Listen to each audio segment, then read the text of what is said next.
Bonjour à tous, alors un nouveau chapitre sur affirmation et mise en œuvre du projet européen dans le programme de troisième en histoire. Alors aujourd'hui nous allons parler du projet européen et du couple franco-allemand, donc du rôle de la France et de l'Allemagne. C'est notre problématique, quel est le rôle de la France et de l'Allemagne dans le projet européen. Alors, quand le projet européen se construit dans les années 1945-1950, il y a un contexte qui est très particulier, qui est très marqué. Il y a notamment le souvenir de la Seconde Guerre mondiale et les plaies et les cicatrices de la Seconde Guerre mondiale. Alors on partira de cette image-là, la libération de Paris par les troupes françaises et américaines le 25 août 1944 et le souvenir de l'occupation allemande. Donc parler de projet d'unité européenne, parler d'amitié franco-allemande, ça peut paraître dans ces années-là particulièrement difficile, d'autant que le poids de l'occupation est vraiment très marqué. On a notamment, on prendra juste un symbole de ces cicatrices, hein, qui est la ville d'Oradour-sur-Glane. C'est le 10 juin 1944 que ces événements se passent. Les troupes allemandes savent qu'elles ont perdu et elles reculent, elles battent en retraite. Et vous avez notamment un régiment, la division SS Das Reich, qui commet toute une série d'atrocités sur le chemin du retour, notamment à Oradour-sur-Glane, où elle massacre la totalité de la population civile. Elle en exécute une partie et l'incendie des bâtiments, notamment l'église, dans laquelle une partie de la population d'Oradour est enfermée. Aujourd'hui, Oradour-sur-Glane est considéré comme un village martyr, il a été laissé tel quel, qu'il peut être visité, et vous le retrouvez tel qu'il était le jour du 10 juin 1944. Alors parler de réconciliation franco-allemande et d'unité européenne autour du couple franco-allemand, ça peut paraître absolument surprenant dans ce contexte-là. Deuxième contexte difficile, outre la Seconde Guerre mondiale, vous avez le début de la guerre froide. Alors pour le grand malheur des Allemands, c'est au mois d'avril-mai 1945 que l'Allemagne est libérée par les troupes soviétiques. Alors il faut faire attention quand on utilise le mot de libération. On parle bien de l'Union soviétique de Staline, le deuxième grand dictateur de votre programme de troisième avec Hitler. Et donc, pour une grande partie de l'Allemagne, on passe d'un totalitarisme nazi à un totalitarisme soviétique. Donc ici, vous avez l'arrivée des troupes soviétiques à Berlin. Alors, cette libération, entre guillemets, de l'Allemagne par les troupes de l'Union soviétique laisse une marque. Donc en fait, vous avez ici les quatre grands vainqueurs de la Seconde Guerre mondiale qui vont se partager l'Allemagne en zones d'occupation. Donc ce qui est en rouge, ce sont les zones d'occupation soviétiques. Vous avez ensuite les zones d'occupation américaines et vous avez les zones d'occupation britanniques et françaises. Pareil pour Berlin, Berlin se trouve ici, mais Berlin est également découpé en quatre zones d'occupation. Alors, la zone d'occupation soviétique créera un nouvel État qui va exister de 1949 jusqu'à 1991, c'est la RDA, la République démocratique allemande, et les trois zones d'occupation française, britannique et américaine vont fusionner, fonder un nouvel État qui existera également de 49 à 91, la RFA, la République fédérale allemande. Et Berlin sera divisé par un mur érigé en 1961, le mur de Berlin. Alors parler de réconciliation franco-allemande alors que l'armée française est présente sur le sol allemand jusqu'en 1991, alors que l'armée française a une zone d'occupation sur le territoire allemand, ça peut paraître complètement illusoire. Et pourtant, c'est dans ce contexte-là que Robert Schuman, on a déjà vu ce discours à plusieurs reprises, le discours de l'horloge du 9 mai 1950, Robert Schuman propose de créer la première Union européenne, alors elle s'appelle la CECA, Communauté européenne du charbon et l'acier, donc le but est d'empêcher une nouvelle guerre entre la France et l'Allemagne. Ce qui est intéressant pour nous, on ne va pas reprendre ce texte, mais on va juste reprendre deux, trois citations qui parlent du couple franco-allemand. Il dit notamment que l'action entreprise, donc fonder le projet européen, doit toucher au premier chef la France et l'Allemagne. Ce sont les deux seuls pays nécessaires à la construction de l'Europe. D'autres pays peuvent s'y rattacher, mais il faut absolument la présence de la France et l'Allemagne. Si la France ou l'Allemagne quittaient le projet européen, il n'y a pas de projet européen, c'est ce que dit Robert Schuman. Ce projet européen va passer notamment par la mise en commun de la production franco-allemande de charbon et d'acier pour empêcher une guerre. Et donc la réconciliation franco-allemande passera par l'Europe et par l'unité européenne. Alors, on va faire un petit détour sur Robert Schuman, c'est un monsieur qui est un peu oublié aujourd'hui, on en reparlera pourtant très fréquemment. Robert Schuman, donc c'est le ministre des Affaires étrangères français, et on peut se poser la question, mais pourquoi est-ce qu'il s'attache autant, dans ce contexte difficile de souvenir de la Seconde Guerre mondiale et de guerre froide, pourquoi est-ce qu'il s'attache autant à la réconciliation franco-allemande? Eh bien, tout cela est écrit dans sa biographie. Il est né à Luxembourg, dans la ville de Luxembourg, en 1886. Pourquoi? Pour deux raisons. Alors, sa mère est luxembourgeoise, mais parce que son père est lorrain. Je vous rappelle qu'en 1871, l'Alsace-Lorraine a été envahie par l'Allemagne, annexée par l'Allemagne, et beaucoup de Français ont fait le choix de quitter l'Alsace-Lorraine, alors soit pour s'installer en France, quitter l'Alsace-Lorraine pour rester dans le territoire français, soit alors, c'est le cas de la famille Schumann, s'installer au Luxembourg.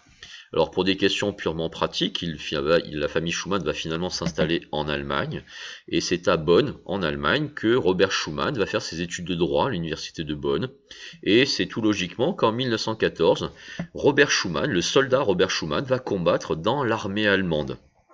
1918, l'Alsace-Lorraine redevient française, et bien les Schumann redeviennent français.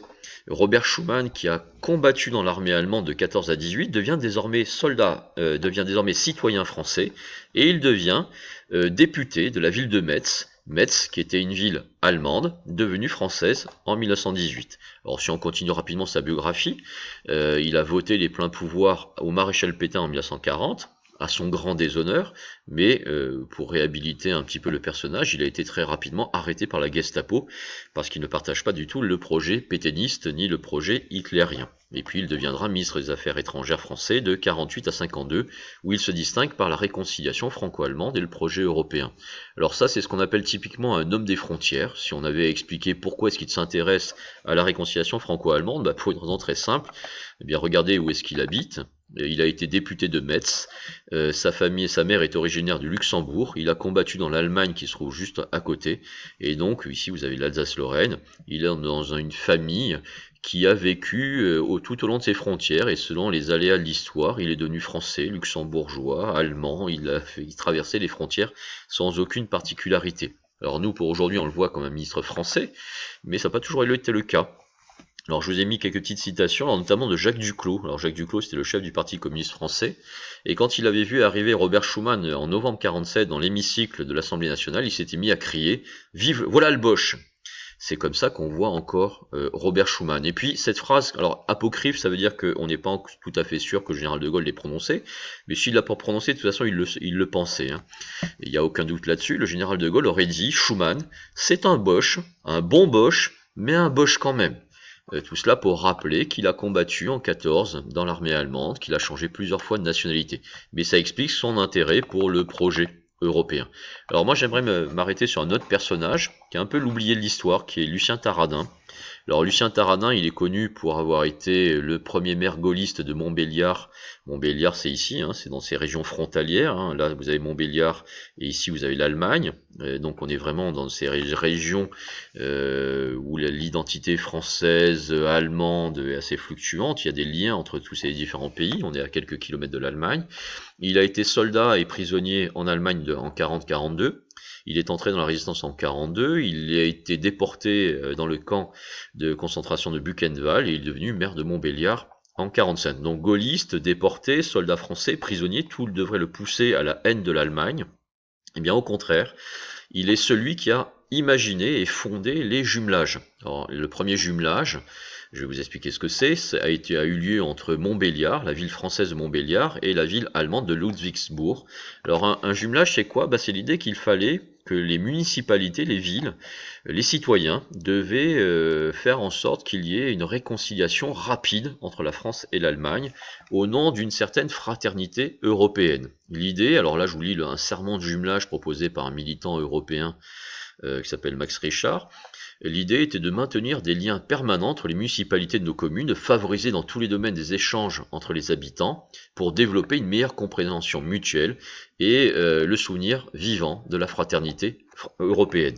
Donc l'idée c'est d'empêcher un nouveau conflit franco-allemand en faisant en sorte que les Français aillent passer des vacances en Allemagne, apprennent l'allemand, et qu'inversement les Allemands fassent des voyages scolaires en France et apprennent la langue française. Ainsi, en ayant une meilleure connaissance de chacun, peut-être qu'on éviterait des guerres. Alors là, par exemple, je vous ai mis un panneau qu'on trouve à l'entrée de la ville de Saint-Aignan-sur-Cher, dans le Loir-et-Cher, avec le projet de, enfin la ville avec laquelle Saint-Aignan est jumelée, qui est la ville de Tettnang en Allemagne, avec régulièrement des voyages scolaires, des échanges de classes, l'obligation ou en tout cas l'incitation à avoir des classes ou d'apprentissage de l'allemand, même s'il y a très peu d'élèves. Tout cela au nom de la fortification d'un sentiment de fraternité entre les Français et les Allemands. Alors ça ne veut pas dire que tout va bien, hein. On avait vu la CED, le projet d'armée européenne, en 1950, qui était très mal perçu. Là, il y a le poids des guerres, hein. Là, ici, vous avez un général qui s'appelle le général Ernest Petit, qui avait écrit un article «Revoilà la Wehrmacht», donc l'armée allemande, quand on avait proposé de créer une armée européenne. Pour lui, c'était juste un moyen pour l'Allemagne de réarmer. Je vous montre quelques petites affiches également d'associations communistes ou d'associations d'anciens déportés. Donc on voit ici un casque allemand qui est en train de se déposer sur la ville de Paris, avec la cathédrale de Paris et la tour Eiffel. Donc ça c'est l'Europe allemande, hein. Le projet européen est vu comme un projet allemand. Et puis ici, un casque allemand, non à l'armée européenne, avec dans la bouche marqué Oradour-sur-Glane en particulier. Alors il y a le souvenir de ces guerres, mais malgré le souvenir de ces guerres, le poids de ces guerres, il va y avoir une tentative de réconciliation. Alors ça va se faire très lentement. Alors vous allez avoir ici par exemple la rencontre entre le général de Gaulle, président de la République, et puis le chancelier allemand Konrad Adenauer. Donc on est en 1962, le 9 juillet 1962. Alors pourquoi ils vont se réunir dans la cathédrale de Reims? Pourquoi Reims? Eh bien il faut bien montrer aux Allemands qu'on va se réconcilier mais qu'on n'oublie rien, parce que c'est dans la ville de Reims que avait été signée la reddition de l'armée allemande. C'était en 1945, donc ne pas oublier, mais se réconcilier. C'est également avec le souvenir des guerres que, ici, le président de la République François Mitterrand va se réconcilier avec le chancelier allemand Helmut Kohl. C'était le 22 septembre 1984, et ils avaient fait le choix de montrer la réconciliation franco-allemande devant la tombe de soldats français et allemands à Verdun. Donc surtout, ne rien oublier. Et c'est aussi un aspect de ce couple franco-allemand. C'est pas parce qu'on est dans un couple, l'image est très belle, hein, l'image d'un couple, c'est un mari et une femme. Donc comme toujours dans un couple, il y a des moments de dispute, il y a des moments d'amour. Donc c'est un peu cela que symbolise le terme couple franco-allemand, qui est à la base du projet européen. Donc là ici on voit un coq gaulois qui est en train de se battre avec un aigle allemand. La toute petite France qui essaye de s'unir et de fraterniser avec la première puissance industrielle européenne qui est l'Allemagne, d'où le décalage entre les deux personnages. C'est vrai que le fait que la France soit un peu moins riche que l'Allemagne, un peu moins dynamique que l'Allemagne, ça peut poser problème dans le couple. Mais voilà, vous avez toujours cette histoire d'amour. Alors, ça dépend, hein, dans un couple, aujourd'hui, on n'arrête pas de se disputer. Donc, on voit bien qu'ici, le général de Gaulle et Adenauer, qui s'étaient rencontrés à Reims en 1962, bon, voilà, c'était vraiment à petits pas, hein. Ils retiennent Marianne, voilà, ne vous rapprochez pas trop. À l'inverse, on sait que le président de la République, Valéry Giscard d'Estaing, qui avait été élu en 1974, et son homologue Helmut Schmidt, eux, s'entendaient très très bien. On sait que Nicolas Sarkozy et Angela Merkel se détestaient profondément, mais ça ne change à rien au fait qu'il faut malgré tout se serrer la main. Il y a un couple franco-allemand. Quand le couple franco-allemand ne marche pas, il n'y a pas d'Europe. Et on sait qu'il y a des tensions entre Emmanuel Macron et Angela Merkel. Les deux personnages ne s'apprécient pas forcément, mais malgré tout, il faut faire fonctionner le couple franco-allemand. Alors je vous ai juste montré une petite image, hein, c'est juste un petit... Attendez, je vais vous élargir ça. Ce sont juste quelques extraits de presse, hein. Le couple franco-allemand propose 500 milliards d'euros pour une relance économique. Le couple franco-allemand pour une relance européenne. La fin de la léthargie du couple franco-allemand. Paris et Berlin proposent un fonds de solidarité. Donc c'est ce que nous montrent ces titres de presse, hein, que j'ai pris dans quelques journaux et dans quelques radios. S'il n'y a pas de couple franco-allemand, il n'y a pas de projet européen. Alors, s'il y avait 3 idées à retenir, comme à chaque fois, donc l'idée d'abord que la réconciliation franco-allemande se fait dans un contexte très difficile, la Seconde Guerre mondiale et la guerre froide. Deuxième idée, puisqu'il y a un contexte difficile, il faut gérer le poids des mémoires des guerres. Ce n'est pas parce qu'on se réconcilie qu'on oublie le passé, et il y a un poids très très lourd de cette mémoire des guerres dans la réconciliation franco-allemande. Et puis, même s'il y a une histoire houleuse des couples franco-allemands, se rappeler que s'il n'y a pas de couple franco-allemand, s'il n'y a pas d'initiative franco-allemande, eh bien il n'y a pas de projet européen, il n'y a pas d'Union européenne. Je vous remercie à tous.